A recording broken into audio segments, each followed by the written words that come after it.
So you can peel apart the flower, right? So that's actually the cluster for this year. So each bud will shoot two clusters, right? First and second cluster there. So that is the fruit right there.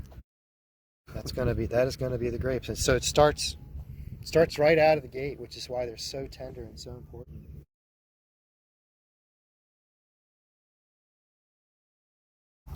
All right, so hello.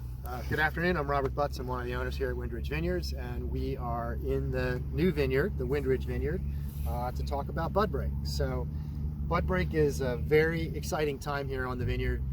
It is sort of, as a farmer, I love the spring because at the beginning of the spring, you have unlimited potential, right? There's absolutely nothing wrong with this crop. Everything is perfect.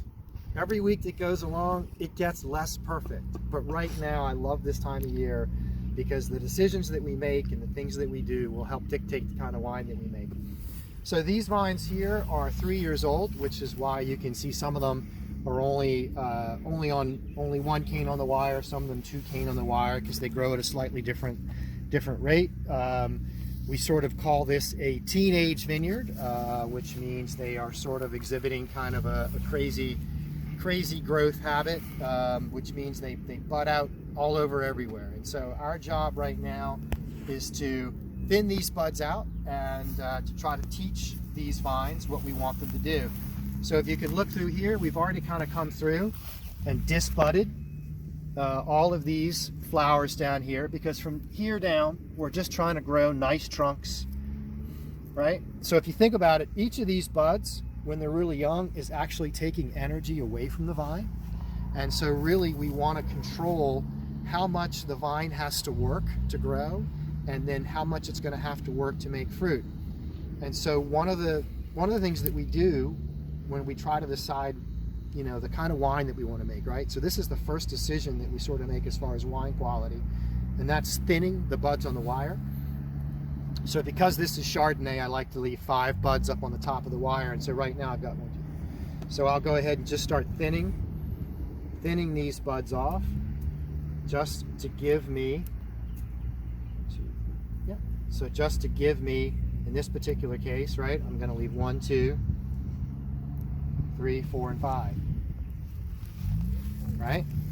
So by doing this, I've already significantly curtailed the crop that the vine is going to be capable of making, but the return is the fruit's going to be higher quality. And so if you guys want to get in here, I can kind of show you one of the neat things about grapevines. So if you look through our magnifying glass, so these are the primary leaves that have come out.